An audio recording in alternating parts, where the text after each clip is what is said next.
오늘 함께 읽을 성경 말씀은 사사기 13장 1절에서 25절까지 말씀입니다. 좀 길지만 우리 저와 함께 교독하면서 같이 읽기 바랍니다. 성경 봉독을 잘해야지 제가 전해주는 메시지 설교를 더 잘 받아들이고 이해할 수 있습니다. 읽는 가운데서도 성령 하나님의 특별한 은혜가 여러분에게 있기를 축복합니다. 사사기 13장 다 찾으셨죠? 여기 또 있으니까 제가 한 절 읽고 여러분 한 절 읽고 그렇게 교독하겠습니다. 이스라엘 자손이 다시 여호와의 목전에 악을 행하였으므로 여호와께서 그들을 40년 동안 블레셋 사람의 손에 넘겨주시니라.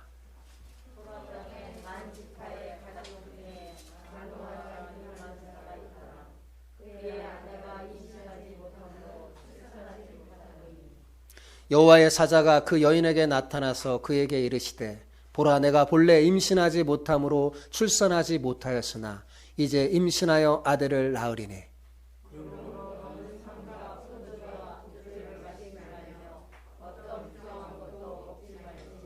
보라, 내가 임신하여 아들을 낳으리니 그의 머리 위에 삭도를 대지 말라.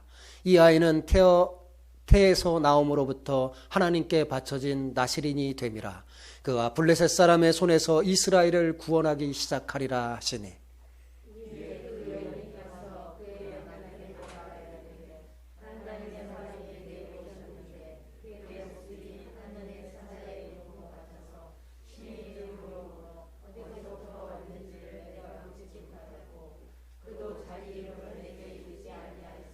그가 내게 이르기를 보라, 내가 임신하여 아들을 낳으리니 이제 포도주와 독주를 마시지 말며 어떤 부정한 것도 먹지 말라. 이 아이는 태에서부터 그가 죽는 날까지 하나님께 바쳐진 나실인이 됨이라 하더이다 하니라.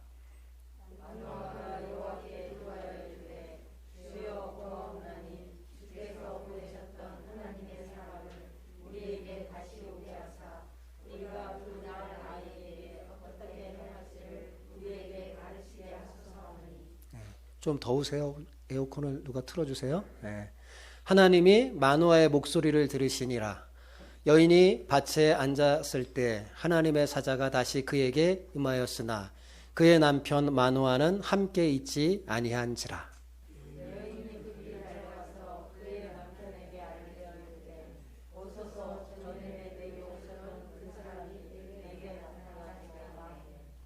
마노아가 일어나 아내를 따라가서 그 사람에게 이르러 그에게 묻되 당신이 이 여인에게 말씀하신 그 사람이니까 하니 이르되 내가 그로다 하니라.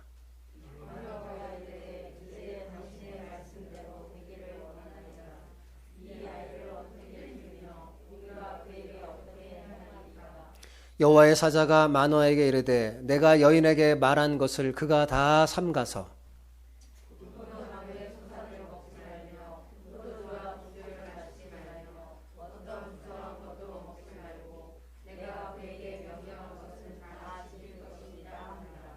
마노아가 여호와의 사자에게 말하되 구하옵나니 당신은 우리에게 머물러서 우리가 당신을 위하여 염소 새끼 하나를 준비하게 하소서 하니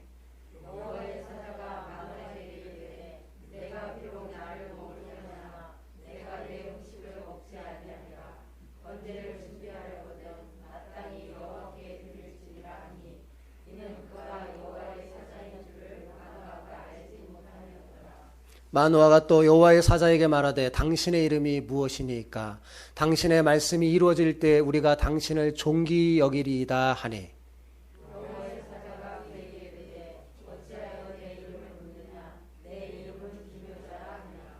이에 마노아가 염소 새끼와 소재물을 가져다가 바위 위에서 여호와께 드리매 이적이 일어난지라. 마노아와 그의 아내가 본즉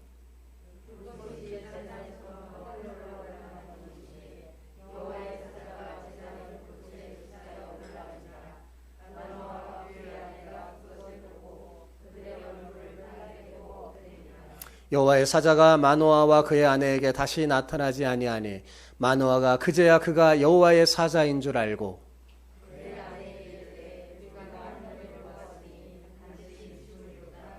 그의 아내가 그에게 이르되 여호와께서 우리를 죽이려 하셨더라면 우리 손에서 번제와 소제를 받지 아니하였을 것이요 이 모든 일을 보이지 아니하셨을 것이며 이제 이런 말씀도 우리에게 이르지 아니하였으리이다 하였더라.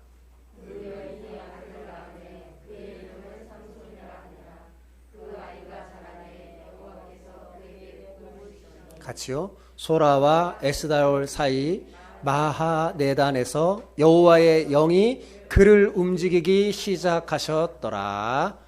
아멘. 아멘. 긴 본문 잘 읽으셨습니다. 제가 남자아이로 자라서 그런지 모르지만 어렸을 적에 교회에서 제일 재미있게 듣던 말씀 중에 하나가 삼손 이야기였습니다. 왜 삼손이 좋았을까요? 힘이 있잖아요. 그죠? 삼손은 성경의 영웅이었고 주일학교 아이들의, 특히 남자아이들의 영웅이었습니다. 우리는 그가 사자를 찢고 나귀턱뼈 하나로 1,000명의 블레셋 군사를 물리칠 때 막 박수를 쳤고 그가 사로잡혀 눈이 뽑힐 때는 마음이 안타까웠어요. 주일학교 전사님이 한번 이렇게 만화 영화를 그려줬는데요. 이게 감정이입이 얼마나 되는지 정말 삼손 이야기가 정말 좋았습니다. 삼손은 어린 시절 주일학교 아이들에게 정말 영웅이었어요. 그러나 성장하여 성경을 바로 알고 읽게 되면서부터 삼손이 영웅이 아니라는 사실을 알게 됐습니다. 삼손은요, 언약을 버리고 거룩한 정체성을 버린 채 하나님을 떠난 이스라엘에 대한 상징이에요. 또한 하나님의 언약을 소유하고 있으면서도 세상 약속을 더 신뢰하고 하나님의 거룩한 백성임인데도 세상의 무릎을 베고 깊이 잠들어 버린 이 시대의 교회의 자화상입니다. 사실 그는 영웅이 될 만한 조건과 환경을 다 갖춘 사람이었죠. 사사기의 마지막 사사였던 삼손은요, 사실 그리스도의 모형으로 부름을 받았습니다. 그래서 그는 다른 사사와 달리 아주 특별한 점이 굉장히 많았어요. 그는 태어나기 전부터 나시린으로 선택을 받았을 뿐만 아니라 사사들 중에서 가장 힘이 있는 사사였어요. 그리고 그는 예수님처럼 탄생 기사를 갖고 있습니다. 어떤 사사도 이런 탄생 기사를 갖고 있는 사사 이야기가 없어요. 삼손은 예수님처럼 여호와의 사자가 나타나서 이 아이가 블레셋 손에서 너희를 구원하리라 라는 탄생 예고를 하죠. 예수님의 모형으로 그는 부름을 받은 겁니다. 무엇보다 여호와의 사자가 직접 나타나서 그의 출생을 예언했잖아요. 이건 뭘 말해주는 겁니까? 하나님이 그만큼 삼손에게 거대는 기대가 컸다는 거죠. 그러나 여러분도 잘 아시다시피 삼손은 하나님의 기대를 여지없이 무너뜨리고 말았습니다. 그의 삶은 타락으로 물들어진 불순종의 모습으로 가득 채워져 있어요. 하나님께서는 삼손을 통해 어떤 메시지를 우리에게 던져주려고 하는 것일까요? 그것은 바로 언약에 대한 순종이에요. 뭐라고요? 언약에 대한 순종. 좀 이상하죠? 성경은 삼손의 불순종을 통해서 오히려 그리스도인의 순종이 얼마나 중요한지 가르쳐주고 있는 겁니다. 불완전한 삼손을 통해서 하나님은 우리들로 하여금 우리의 모습을 되돌아보게 하는 거예요. 우리 오늘은 이렇게 한번 옆 사람에게 축복하며 인사했으면 좋겠습니다. 삼손을 반면교사로 삼아 순종하는 그리스도인이 되길 축복합니다. 하셨죠? 삼손을 반면교사로 삼아 순종하는 그리스도인이 되길 축복합니다. 이렇게 한번 인사하는 거예요. 시작. 삼손을 반면교사로 삼아 순종하는 그리스도인이 되기를 축복합니다. 아멘. 그래요. 여러분이 삼손 이야기를 읽을 때는 우리가 앞서서 살펴본 사사들의 이야기하고 좀 비교해야 되는데, 특별히 기드온과 드보라, 에훗 이야기와 비교하면요, 훨씬 더 잘 이해할 수 있어요. 자, 소심한 사사 기드온은 미디안의 연합군을 크게 이기고 물리치죠. 그런데 사자를 찢을 만큼 강한 사사였던 삼손은요, 블레셋을 완전히 물리치지 못합니다. 굉장히 대조적이죠. 두보라의 이야기에서 두 여인이 등장합니다. 그리고 두 여인 모두 여호와의 전쟁에서 구원과 승리로 하나님 앞에 영광을 돌렸던 여인들이었죠. 그런데 삼손 이야기에도 두 여자가 등장해요. 똑같이. 그런데 이 두 여인은 모두 삼손을 파멸로 이끌어갑니다. 그리고 드보라의 이야기에서 결정적인 공헌을 두 번째 여인이 하거든요. 두 번째 여인이 하잖아요. 그런데 삼손 이야기에서는 두 번째 여인이 삼손을 무너뜨려 버립니다. 그죠? 에훗은 오른손 장애를 갖고 있었어요. 그죠? 삼손도 후에 장애를 갖게 됩니다. 하나님의 언약을 벗어나 살다가 장애를 갖게 되죠. 시각장애인이 돼요. 그런데 오른손에 장애를 가진 에훗은요, 크게 이깁니다. 그러나 삼손은 그가 장애를 갖고 있지 않았을 때는 제대로 블레셋을 물리치지 못하다가 오히려 장애인이 된 후에, 시각장애인이 된 후에 더욱 큰 승리를 거두게 되죠. 이렇게 이 기드온과 드보라, 에훗의 이야기하고 삼손의 이야기를 대조하며 읽으면요, 이 이야기에서 하나님이 말씀하고자 하는 메시지를 더욱더 우리가 분명히 알게 돼요. 자, 기드온, 드보라, 에훗은요, 모두 연약한 자들의 상징이에요. 정상적이라고 할 수 없죠. 물론 기드온은 정상적인 남자이긴 하지만 성경을 자세히 보세요. 그는 겁이 많은 소심한 자였습니다. 그의 특징은요, 두려워하는 거예요. 두려움이 많았어요. 남자인데도 무서워하는 거예요. 두려워합니다. 그래서 어떻게 해요? 밀을 포도주 마당에서 이렇게 하잖아요. 그 미디안 사람이 너무나 무서워서. 드보라와 야엘은 모두 여인입니다. 그죠? 남자가 아니죠. 사사기에서 여인은 약함의 상징입니다. 에훗은 어땠어요? 오른손 장애를 가졌어요. 전쟁에 있어서 가장 치명적인 약점이죠. 왼손도 아니고 오른손의 장애를 가졌으니 말입니다. 그런데 하나님께서는 이들을 통해 아무리 연약하고 소심하며 여자일지라도, 심지어 장애를 갖고 있다 할지라도 자기의 정체성을 분명히 알고 언약을 붙들기만 하면 하나님께서 크게 사용하여 강한 적들을 이길 수 있었음을 보여주셨어요. 그죠? 그러나 언약을 저버리고 살면 아무리 삼손같이 강한 힘을 갖고 있다 할지라도 연약한 여인 같은 적에게도 수모를 당하고 마는 것입니다. 성경은 이렇게 비유적으로 이 이야기를 대조하면서 우리에게 말씀하고 있는 거예요. 삼손은 남자이고 나시린이며 장애가 없으며 힘이 얼마나 셌던지 사자를 염소 새끼 찢듯 해버립니다. 그러나 그는 군대를 이끌지 못하며 이스라엘을 완전히 구원하지 못합니다. 앞선 사사들은요, 군대를 이끌어요. 여호와의 전쟁을 선포하고 사람들이 막 함께 하여서 하나님의 영광을 드러내죠. 삼손은요, 군대를 이끌지 못합니다. 끝내는 적들에게 눈이 뽑혀서 시각장애인이 돼서 맷돌을 굴리면서 블레셋의 신당에서 제주를 부리는 아주 비참한 신세가 되고 맙니다. 왜 이렇게 됐을까요? 그가 하나님과 맺은 거룩한 신분을 망각하고 싼값에 팔아치운 결과였습니다. 이런 대조적인 모습은 이스라엘에 대한 희망과 현실을 동시에 보여주고 있는 거예요. 여러분, 하나님의 백성이 하나님의 언약을 알며 그 언약을 붙들고 그 언약의 신실한 백성으로 살아가기를 힘쓰잖아요. 아무리 연약한 자라도 하나님의 놀라운 도구로 사용할 수 있습니다. 성경은 끊임없이 그것을 얘기해요. 중요한 것은 우리 자신이 강한가 약한가 그게 아니에요. 우리가 아무리 약하고 부족해도 내가 하나님의 언약 백성이며 하나님의 언약을 붙들고 살면 강하신 하나님이 우리를 거룩한 동으로 사용하시는 겁니다.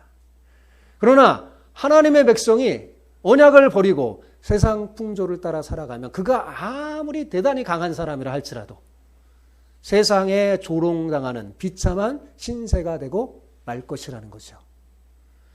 여러분, 아담 이후 지금까지 두 종류의 사람이 늘 있습니다. 한편은 하나님의 약속을 가슴에 품고 이 땅에 하나님의 나라를 세우고자 힘쓰는 사람들과 반면에 그 약속이 주어졌는데도 그것을 잊어버리고 세상 나라에서 자신의 욕심을 채우려는 사람이 있어요. 이 양편의 사람들이 늘 있었습니다. 여러분은 전자의 사람이 되기를 축복합니다. 네, 아멘. 네, 본문 1절에 보면 1절은 삼손의 서론이면서도 전체 이야기의 서론이면서도 우리에게 시사하는 바가 커요. 1절은 이렇게 시작하죠. 저랑 같이 한번 읽어볼까요? 이스라엘 자손이 다시 여호와의 목전에 악을 행하였으므로 여호와께서 그들을 40년 동안 블레셋 사람의 손에 넘겨주시니라. 자, 이 사사기에 등장하는 것 중에 하나가 자꾸 다시 반복적으로 그들이 하나님 앞에 악을 행하는 거죠. 예. 여기에서 하나님 앞에 악을 행하는 건 뭐냐면 하나님의 언약을 버려버리고 가나안의 언약을 붙잡고 가나안의 우상을 섬기는 걸 말하는 겁니다. 그 결과 40년간 블레셋 사람들의 섬기면서 고통을 당하게 됐어요. 여기 40이라는 그 수는 이스라엘이 안식하지 못하고 블레셋 사람들은 섬긴 그 기간을 말하는데 지금까지 사사기 전체 고통의 기간에서 가장 긴 기간이었어요. 가장 긴 기간 동안 고통을 받아요. 그런데도 삼손 이야기를 살펴보면 이스라엘 백성이 하나님께 부르짖었다는 표현이 안 나타납니다. 그전에는 고통을 당하면 어땠어요? 그래도 부르짖었어요. 뭔가 문제가 생기면 그래도 부르짖었어요. 근데 이제는요, 완전히 만성이 돼버려서 고통 가운데 있어도 이제 하나님을 찾지도 않습니다. 부르짖지도 않아요. 이제 하나님을 찾지도 않을 만큼 이스라엘 백성의 마음에서 하나님이 어떻게 된 거예요? 멀어져 버린 거예요. 그리고 마지막으로 삼손 이야기에는요, 몇 년 동안 태평하였더라 이런 말이 싹 빠졌습니다. 그래서 16절 삼손 이야기가 끝나는 16장 31절 후반부에 보면 삼손이 이스라엘 사사로 20년 동안 지내었다 이러고 그냥 맞춰버려요. 완전히 앞에 패턴하고 다르죠. 자, 삼손은 나시린으로 태어났어요. 하나님의 선택을 받은 거죠. 그리고 한때는 여호와의 영에 감동이 되어 사자를 찍어 죽일 만큼 강한 사사였어요. 그는 처음부터 하나님의 선택을 받고 하나님의 영을 부어준 사람이에요. 이것은 원래 이스라엘이 어떤 존재였는지 보여주는 거예요. 여러분, 이스라엘은 어떤 존재였습니까? 하나님의 언약을 소유한 거룩한 백성이었고 주변 여러 강대국들이요, 그 소문만, 이스라엘에 대한 소문만 듣고도 두려워 떨었던 민족이었어요. 그죠? 그토록 강했던 삼손이 언약을 버리다 어떻게 됐어요?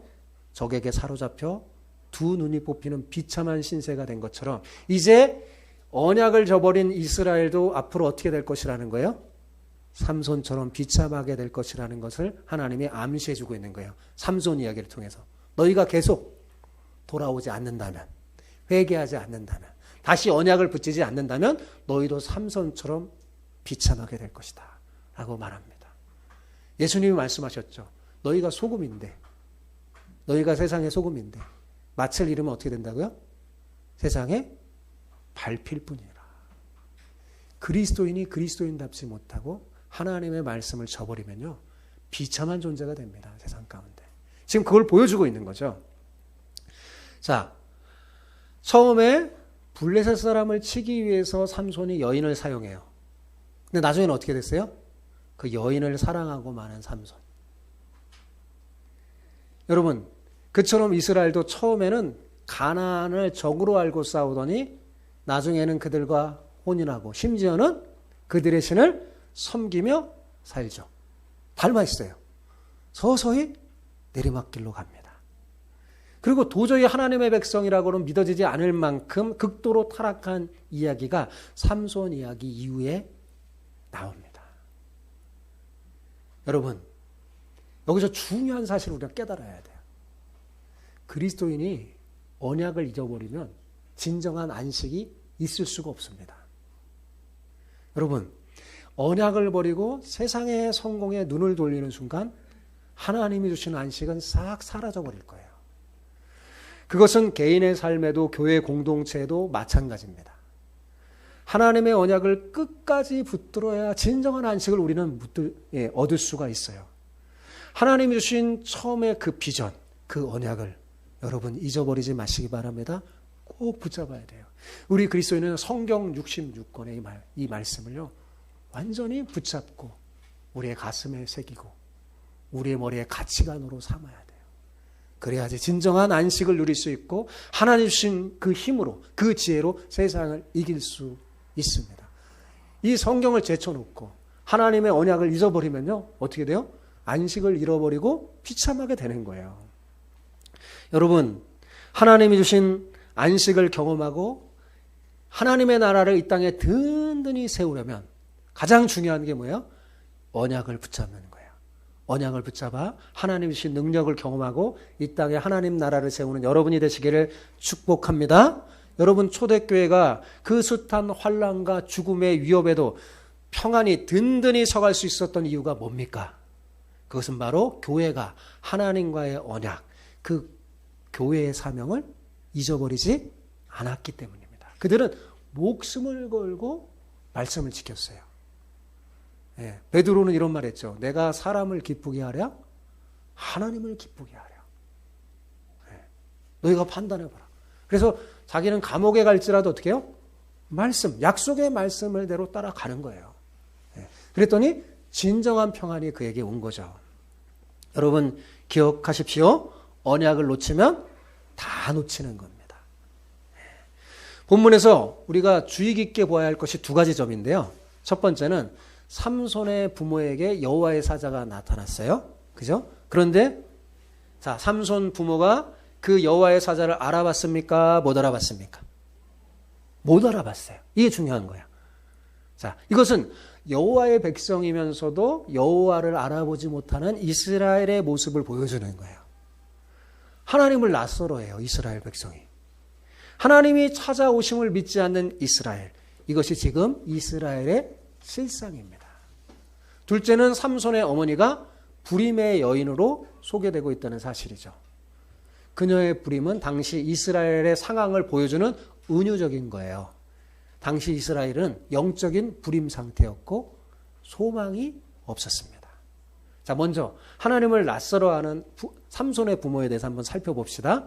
여러분, 삼손의 부모에게 하나님은 여호와의 사자로 찾아왔어요.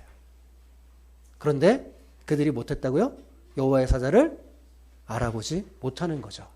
단지 선지자 중에 한 사람이라고 생각했어요. 기적을 보고서야 비로소 여호와의 사자인 줄 깨닫습니다. 이것은 뭘 보여주냐면 그들이 얼마나 하나님과 소통 없이 살았는지 보여주고 있는 거예요. 그들은 여호와를 경험한 적도 없고 그분의 말씀을 제대로 들은 적도 없었던 거죠. 하나님의 방문과 임재가 어리둥절할 뿐입니다. 이는 이스라엘이 하나님과 상관없는 그런 환경 속에서 얼마나 오랫동안 살았는지, 그래서 얼마나 가나안의 신들에게는 익숙한데 하나님은 낯설어 하는지, 마치 가나안 신들은 제 집 식구 같고 하나님은 처음 보는 손님같이 느껴지는지 보여주고 있는 겁니다. 이 어색한 상황과 관계 설정, 이것이 본문이 말하고 싶은 거예요. 이스라엘이 지금 얼마나 심각한 영적인 질병을 걸렸는지. 세상이 더 편한 거예요. 네, 자연스러운 거예요. 네, 하나님 불편해요. 낯설어합니다. 그런데 이스라엘은 원래 누굽니까? 하나님의 백성이잖아요. 그죠? 그들이 왜 지금 가나안 땅에 살고 있죠? 여러분, 그들이 왜 가나안 땅, 약속의 땅에 살고 있는 거예요? 가나안 땅을, 죄악이 많은 그 가나안 땅을 거룩한 하나님의 나라로 만드는 사명을 위해서 이스라엘 백성이 가나안 땅에 살고 있는 겁니다. 이것은 오늘 우리도 마찬가지예요. 이 세상을 하나님의 나라로 만들기 위해서 하나님의 교회가 존재하는 것이고 그리스도인이 존재하는 거예요. 그런데 어떻게 됐어요? 하나님의 백성인 이스라엘이 도대체 하나님을 알아보지 못하고 하나님 나라로 만들려고 보낸 그 가나안 땅에서 어떻게 살고 있습니까? 도리어 우상을 섬기고 살고 있잖아요. 그죠? 세상 나라를 더 확장하며 살고 있어요. 하나님의 백성이 하나님을 알아보지 못합니다. 그리고 그분을 낯설어 합니다. 너무 이상한 거예요. 그죠? 그래서 이름이 궁금해서 묻습니다. 이름이 뭡니까? 하고 물어요. 당신의 이름이 뭡니까?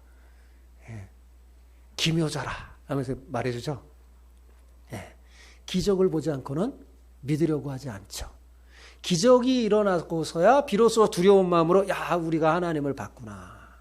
하나님을 알아봅니다. 그런데 여러분, 이런 일이 이때만 일어난 게 아니라 오늘날에도 일어난다는 사실을 알고 계십니까? 여러분 일주일의 삶을 한번 잘 살펴보세요. 나의 일주일의 삶. 월요일부터 토요일까지 우리는 먹고 살기 위해서 너무나 바쁘게 삽니다. 상관에게 잘 보이랴. 아랫사람을 잘 단속하랴. 이른 아침부터 너무나 바쁘게 살다 보니까 성경 묵상과 기도를 하지 않은 지가 꽤 오래돼도 별로 불편한 게 없습니다. 초반에는 뭔가 기도하지 않고 말씀을 읽지 않았는데 불편했는데 그 기간이 오래되니까 이제 하나님을 찾지도 않아요. 기도하지 않아도 불편하지가 않습니다. 말씀을 보지 않아도 불편하지 않게 돼버리고 만 거죠. 6일 동안 열심히 세상 가운데 살다가 주일에 한 번 교회에 옵니다. 그리고 예배를 드리죠. 그런데 항상 예배를 드릴 때마다 왠지 이제 예배가 낯설고 찬송을 부르는데 입술에서 찬송이 잘 불려지지가 않고 어색함이 있습니다. 그 찬송이 마음에 잘 와닿지도 않아요. 예. 그래서 찬송을 이렇게 같이 막 부르다 보면요. 부르지 않는 성도들도 많은 것 같아요. 찬송을 딱 부르는데. 입술이 안 보여요. 예. 그러는데, 그렇게 해요. 예. 설교는 듣고 있지만, 머릿속에 세상 근심 걱정이 가득 차 있습니다. 때로는 토요일 저녁에 세상 친구와 어울리고 막 너무 늦게 잠들었는지 제가 설교하면 제 설교 소리가 자장가처럼 들리는 거죠. 그래갖고 꾸벅꾸벅 졸면서 듣게 되죠. 축도가 끝나기 무섭게 집으로 달려갑니다. 예, 그리고 집에 가서 요즘 사람들 현관에 들어가기 무섭게 신발을 집어던지고 어떻게 해요? 자기 침대 베개에 누운 다음에 뭘 꺼냅니까? 스마트폰을 탁 꺼내고 이렇게 탁 본 순간에 그때야 평안을 찾아요. 그죠? 그때야 안식을 누립니다. 편하고 안도감을 느끼는 거예요. 교회는 왜 이렇게 불편하고 기도는 왜 그렇게 안 나오는지, 하나님은 왜 그렇게 멀리 계신 분으로 계시는지, 전에는 안 그랬는데 요즘에는 왜 그러는지 모릅니다. 이렇게 일주일 동안 하나님 없이 살다가 주일에 한 번 교회에 나와 예배하는 것으로 만족하며 살아가는 오늘날 모든 썬데이 크리스찬의 일상이죠. 그죠? 예, 대체적인 걸 제가 한번 상상하면서 제가 여러분한테 말해줬어요. 자, 여러분 혹시 여기에 여러분이 속해 있지는 않습니까? 하나님 없이 살다가 나와서 앉아있는데 그 예배가 어떻게 은혜가 되고 하나님이 가까이 느껴지겠습니까? 하나님이 낯설고 예배는 피곤하죠. 여러분, 신앙생활의 승리의 비결은요, 주일 예배 못지않게 일주일간의 삶에 달려있는 겁니다. 여러분, 한 주간 동안 내가 누구로 살았느냐 하는 그 정체성에 달려있는 거예요. 비록 세상에서 먹고 살기에 바빠서 그렇게 살았다 할지라도 적극적으로 내가 하나님의 백성임을 고백하며 사는 여러분이 되시기 바랍니다.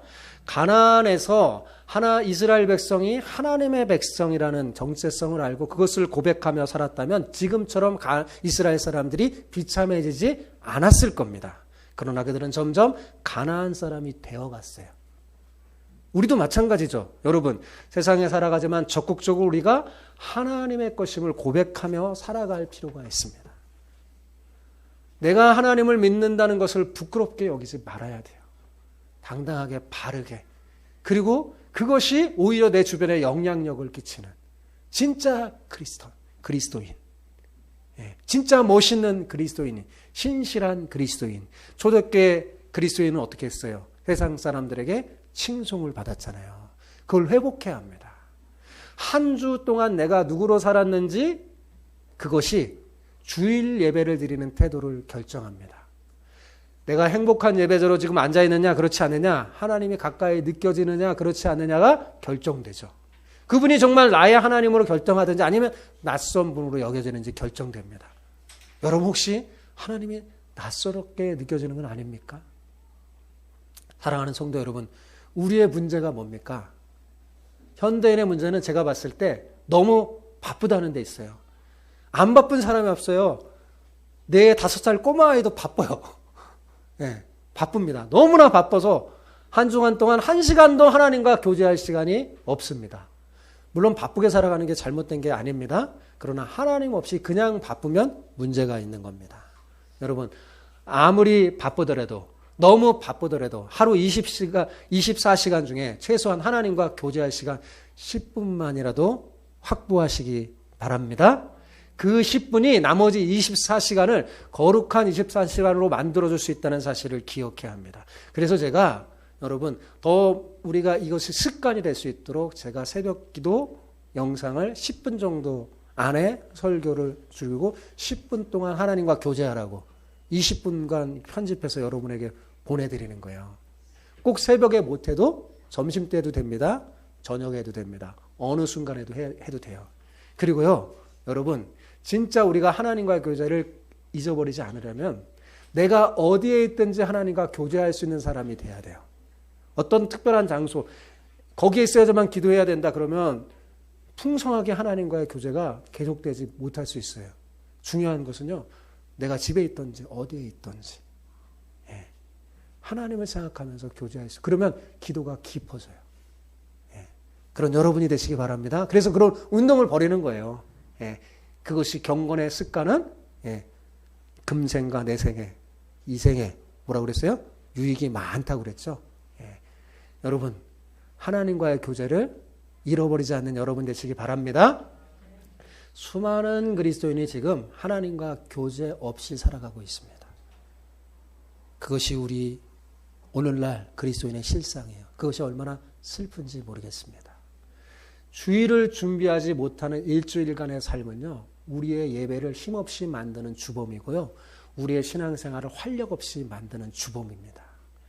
아무리 힘들고 바쁘더라도 하나님의 백성으로 사는 것을 포기하지 않는 여러분이 되시기 바랍니다.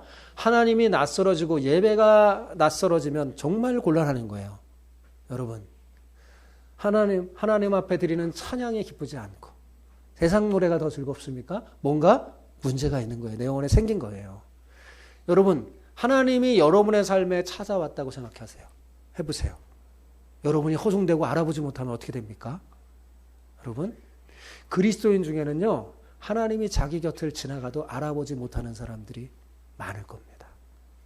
그토록 기도하면서 기다리던 하나님의 음성이 가까이 들려와도요, 전혀 알아듣지 못합니다. 하나님은 숱하게 말했는데요, 내 영혼에게. 하나님의 음성을 알아듣지 못하는 거예요. 왜 그럴까요? 왜 알아보지 못할까요? 평소에 하나님과의 교제가 없었기 때문입니다.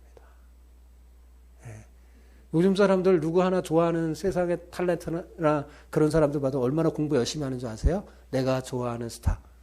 별걸 다 알아요. 엄청나게 공부를 열심히 합니다. 여러분, 하나님은 잘 알고 계십니까? 하나님에 대한 이야기를 하나님 우리 손에 다 주셨잖아요. 성경 66권. 근데 펼칠 생각을 하지 않죠. 성경이 너무 낯설입니다. 여러분, 그러면 안 되죠. 하나님이 내 삶에 찾아왔을 때 기쁘게 할렐루야 하며 영접할 수 있는 친밀함이 있는 여러분이 되시기 바랍니다. 진짜 여러분 그리스도인의 복은요, 하나님과 친밀함에 있는 거예요. 그래서 시편 기자는 여호와의 친밀함이 있는 자가 복 있는 사람이라고 그렇게 말하는 거예요. 여러분, 그래야 우리가 하나님과 친밀함이 있어야 그분의 뜻을 빨리 알아차리고 아멘 하면서 준비가 되는 게 되죠. 그럼 하나님의 예비한 복을 누릴 수 있는 것입니다. 여러분이 하나님을 알아볼 만큼 그분께 가까이 다가가고 있는가, 여러분 자신을 살펴보시기 바랍니다. 우리가 사실 하나님이 와도 느끼지 못하는 이유는 평상시에 하나님의 우리의 삶의 문을 두드리고 계시는데 그 주님의 음성을 외면하면서 자꾸 주님을 내 문 밖에 세워두는 거예요. 예수님을 믿지만 내 마음의 문 보좌는 열지 않고 자꾸 밖에 세워두니 하나님이 낯서는 거죠. 그러나 주님을 밖에 세워두지 않고 그 음성을 듣고 문을 열고 예수님과 함께 먹고 마시며 사는 사람은 예수님이 전혀 낯설지 않죠. 민감합니다.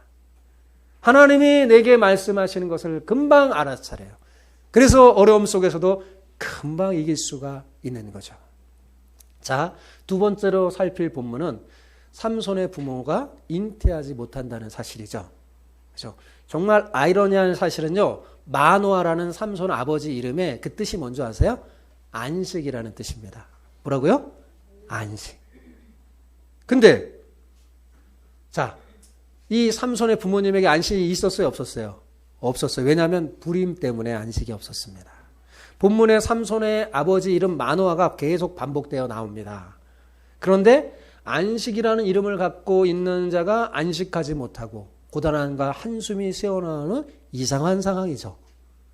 삼손의 부모의 이 불임은 안식의 땅으로 약속된 가나안 땅에서 이스라엘이 살고 있는데 왜 안식하지 못하는지 그것을 알려주고 있는 거예요. 이스라엘은 창조의 삶을 살아야 하는 백성입니다. 잉태는 그것의 상징이에요. 어떤 창조의 삶을 살아야 돼요? 가나안의 거룩함을 생산해내는 삶, 복을 나누어주는 삶, 그리고 참된 안식을 생산하는 삶을 사는 거예요. 그런데 지금 이스라엘은 그렇게 살고 있어요? 그렇게 살고 있지 않습니다. 거룩함과 안식이 잉태되지 못하는 삶, 그것이 가나안 땅에서 그들을 더욱더 피폐하게 만들어버리고 말았습니다. 이것이 하나님 백성의 불임이에요. 가장 심각한 건 뭐냐? 하나님 나라 자체가 확장되지 않고 하나님 나라의 생산이 중단돼 버린 거예요. 여러분, 하나님 나라가 더는 하나님 나라로 계승되지 못하고 있습니다. 이들에게. 점점 더 깊은 수렁으로 빠지고 하나님의 나라가 흔들리고 있죠. 자녀의 개수가 늘어나면 늘어날수록 하나님의 나라가 세상 나라를 닮아갑니다. 가나안을 닮아갑니다. 이것이 가장 심각한 이스라엘 백성의 불임이요, 오늘날 그리스도인의 불임입니다. 여러분, 참된 하나님의 교회는 하나님 나라의 삶과 안식, 그리고 그 나라 백성을 계속해서 생산해야 되는 하나님의 밭이에요. 예. 교회는 하나님의 밭입니다. 그래서 그 거룩한 생산물로 가나안의 밭을, 세상의 밭을 채워야 돼요. 그것이 교회예요. 그런데 여러분, 과연 우리 교회는 건강합니까? 우리 공동체는 이 생산하는 밭의 역할을 잘 감당하고 있는지 한번 살펴봐야 합니다. 이스라엘은 생산하지 못한 밭이 됐어요. 곧 불임의 밭이 된 거죠. 그런데 여러분, 불임의 밭에도 생명을 잉태할 수 있는 분이 누구세요? 하나님이십니다. 여호와께서는 능치 못함이 없습니다. 성경에는 불임의 여인들에게 하나님께서 생명을 주시는 일들이 굉장히 많죠. 그죠? 아브라함 아내 사라에게도. 내가 지금 불임의 상태라도 하나님의 손에 이끌리면 다시 생명을 잉태할 수 있는 밭이 됩니다. 중요한 것은 우리가 우리 자신의 상태를 깨닫고 다시 뭐예요? 언약을 붙잡는 거예요. 다시 하나님을 찾는 거예요. 다시 하나님께로 돌아오는 거예요. 그리스도인이 뭔지, 내가 왜 교회를 다니는지, 내가 왜 이 땅에 살아야 하는지 자신을 살피면서 언약의 말씀을 붙잡는 거예요. 그러면 다시 잉태하는 창조의 삶을 여러분 살 수 있게 됩니다. 사랑하는 성도 여러분, 우리가 누굽니까? 그리스도인이라고 그러잖아요. 그죠? 그리스도인 누굽니까? 그리스도인은요, 예수 그리스도를 나의 주인으로 삼고 그분의 말씀을 생명으로 여기며 사는 사람이에요. 그죠? 그런데 왜 자꾸 세상이라는 밭에서 생산되는 채소를 가지고 배를 불려고 그렇게 합니까? 그래서 안식이 없는 거예요. 여러분, 세상 사람들은 세상의 밭에서 배불려져요. 왜냐하면 그들의 유일한 생명의 근원이 바로 거기에서 있다고 생각하기 때문에 그렇습니다. 그러나 그리스도인은 예수 그리스도로 생명을 얻는 사람이에요. 그렇죠? 그리스도로 만족하며 안식을 얻는 사람입니다. 그래서 세상 사람과 그리스도인의 다른 큰 차이점이 뭐냐면 그리스도인은 그 안식이요, 가난에도 안식을 누릴 수 있고 부유에도 안식을 누릴 수 있습니다. 안식은, 이 안식이 세상의 밭에서 사람들이 누리는 물질이나 학문이나 공예나 권력이나 명예에서 나오는 것이 아니라 예수 그리스도에게서 오는 것이기 때문에요. 그렇습니다. 그러나 세상 사람들은 그렇지가 않아요. 그들은 부유해야 안식을 누려요. 뭔가 일이 잘 돼야 안식을 누려요. 그렇지 않으면 안식을 잃어버려요. 왜요? 그들은 세상의 밭, 세상이 그들의 생명의 근원이기 때문에. 그러나 우리는 뭐예요? 예수 그리스도가 근원이기 때문에 비록 잘 되지 않거나 잘 되거나 상관없이 평안을 누릴 수 있습니다. 사도 바울은 이것을 분명히 알 수 있었어요. 자, 그의 고백을 한번 들어봅시다. 같이 읽어볼까요? 나는 비천에 처할 줄도 알고 풍부에 처할 줄도 알아. 모든 일에 배부르며 배고픔과 풍부와 궁핍에도 일제의 비결을 배웠노라. 내게 능력 주시는 자 안에서 내가 모든 것을 할 수 있느니라. 여러분, 우리는 이것을 배워야 됩니다. 이것은 바울의 고백만 돼야 되는 게 아니라 모든 그리스도인, 하나님의 언약을 붙잡고 있는 그리스도인이 하는 고백이에요. 바울은 세상에서 잘되고 못되는 것에 따라 안식을 누리지 않았어요. 오히려 세상에서 기준으로 볼 때 안식할 수 없는 상황에서도 안식을 누렸습니다. 배고플 때, 매맞을 때, 가난할 때에도. 그죠? 그는 안식을 누렸어요. 물론 가난해야 안식을 누린다는 게 아닙니다. 그런 말이 아니에요. 가난해도 예수 그리스도 때문에 안식을 누리는 거예요. 그죠? 아까도 말했지만 세상은 어때요? 부유해야만 안식을 누립니다. 그들은 그것이 그들의 유일한 생명력이요 자원이기 때문에 그렇습니다. 그래서 뭔가 채워질 때는 좋다가 부족하면 불안한 거죠. 그러나 그리스도인은 부유해도 안식할 수 있고 가난해도 안식할 수 있어요. 안식의 근원이 전혀 다르기 때문에 그렇습니다. 고갈되지 않는 하나님이 우리의 안식의 근원이요. 예수 그리스도가 우리의 안식의 근원이기 때문에 그래요. 그러므로 그리스도인은 부유할 때도 남을 도울 수 있고요. 가난할 때도 도울 수 있어요. 우리 교회가 재정적으로 약해요? 그래도 어때요? 우리 교회는 돕는 교회입니다. 가난해도 도울 수 있어요. 저는 개척하면서 바울의 이 말한 이 고백을 체험하게 됐어요. 하나님 그렇게 만들어 주셨어요. 좀 부족해도 걱정 없고 하나님 주시는 안식으로 살 수 있는 훈련을 하나님이 시켜주셨습니다. 이런 언약을 붙잡고 사는 사람은요, 하나님이 많이 채워줘도 절대 교만해지지 않습니다. 거기서 그 물질이 안식이 주는 게 아니거든요. 오히려 더 풍성하게 나눌 수 있죠. 좀 때로는 없다고 해도 비굴해지지 절대 않습니다. 그리스도가 안식이니까요. 사랑하는 성도 여러분, 우리가 그래야 되지 않겠어요? 그죠?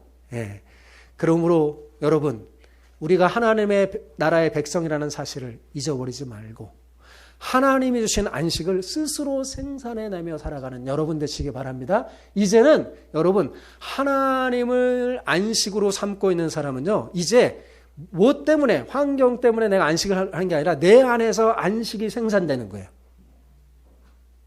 내게 능력 주시는 자 안에서 내가 모든 것을 할 수 있느니라. 그렇잖아요. 안식을 생산해야 되는 거예요. 사랑하는 성도 여러분, 오늘 말씀을 통해 여러분 자신을 깊이 있게 바라보시기 바랍니다. 그리고 부디 어리석은 삼손처럼 세상에 일그러진 영웅이 되지 마시고 바울처럼 이 땅에 하나님 나라를 세우고 확장하는 하나님의 백성으로 살며 하나님이 주신 진짜 안식을 누리며 살아가는 여러분 모두가 되기를 축복합니다.